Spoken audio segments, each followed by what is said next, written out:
Um, so like I said, we're here to talk about the Richmond Public Library, which is a Carnegie library, which is wonderful. Can you tell me a little bit about your affiliation with the Richmond Public Library?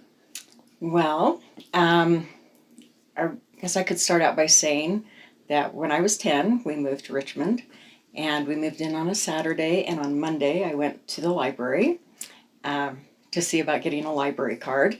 So it was kind of my first introduction there. I used the library, through school.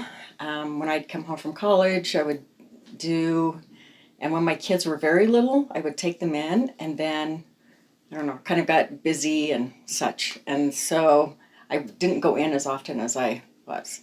Then I got asked to be on the library board.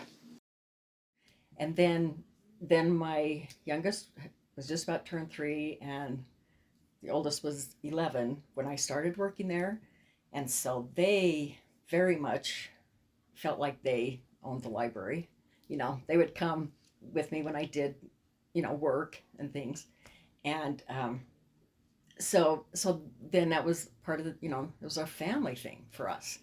And so we did, so they just always kind of felt that. And so we always supported, the things that were going on at the library. And anyway, and then, so they just grew up going to the library, doing all the things that, you would do.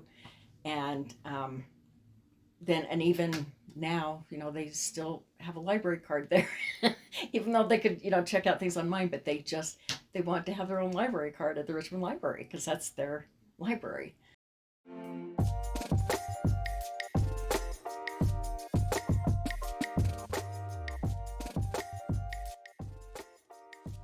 And so we have a lot of everybody who works there has, kind of their people, especially kind of special people, but just in general.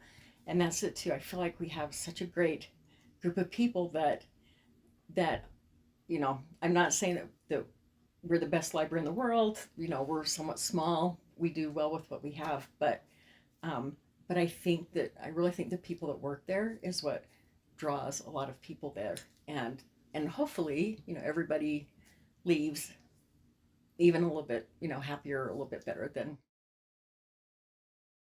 Anyway, we started with discovery kits. So it's just a nice backpack. And then we have different topics. So one is astronomy. So every backpack has some books. Then they have different. Then there's one, we call it like It's a Small World. And so it has a microscope, and you just do all these things. So we started with that. I think we have like 14 of those. We have baby book bags that, again, we have 3 books in them, and then a different, like one is about babies. So the books are about babies, but then it's like a mirror for them to look in. And, so we have 4 of those. And then a year ago now, we were doing this preschool play packs, and they are like story time day, they are coming in and out. Parents are bringing them back and, trying to, and so out of the 17, sometimes there's like 2 up there. And anyway, so that's one of the things that I feel like has been really great. We've had great support from the city. We've gone through for a lot of grants and done that kind of thing. And then we've really utilized what we had, to make things fun or good, and, learning things as well. So we've done a lot. I often say, we're small, but we do a lot with the space we have and with, what we have. And we have, more advertising and that type of thing. And we really partner with the elementary school in Richmond, to advertise things and stuff and to get kids in. And anyway, it has been kind of an exciting time for the last, 4 or 5 years. This is so sweet. I have really felt so much warmth from this conversation. Thank you, truly, Thank you. for sharing your time and your stories and your just heart with me in this conversation. It's brought me into a really warm head and heart space. Oh, good. So thank you. So I have a quote. We have a quote board that I do every month. I change quotes, Oh, lovely. and the one that I put up for January of this time, and which again, I always feel like we've always done our best we've done, but lately this is the quote. It's not merely that libraries connect us to books; it's that they connect us to one another. And I just wanted to say that as far as um, like Andrew Carnegie, I I hope that the people of Richmond would have, had a library if he hadn't come forward with that. But I don't know when that would have happened, right? I mean, it could have Exactly. been years and years later. I don't know. But we also did.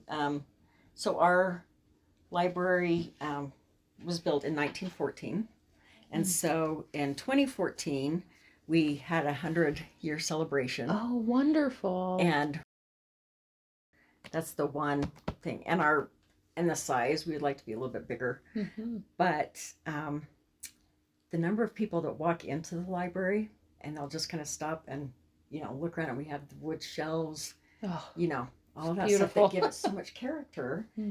And, and, we've had a number of people come in and say, new libraries are, great. They have all this stuff, but there's something about an old library Hmm. that you think of the thousands of people that have used those through the years, but then it just feels, you know, eh, people say a lot of times, it just feels good, Yeah. and that's what I, hopefully we try to make the library, a nice, fun place and things, but again, with how we treat people, that's the highest compliment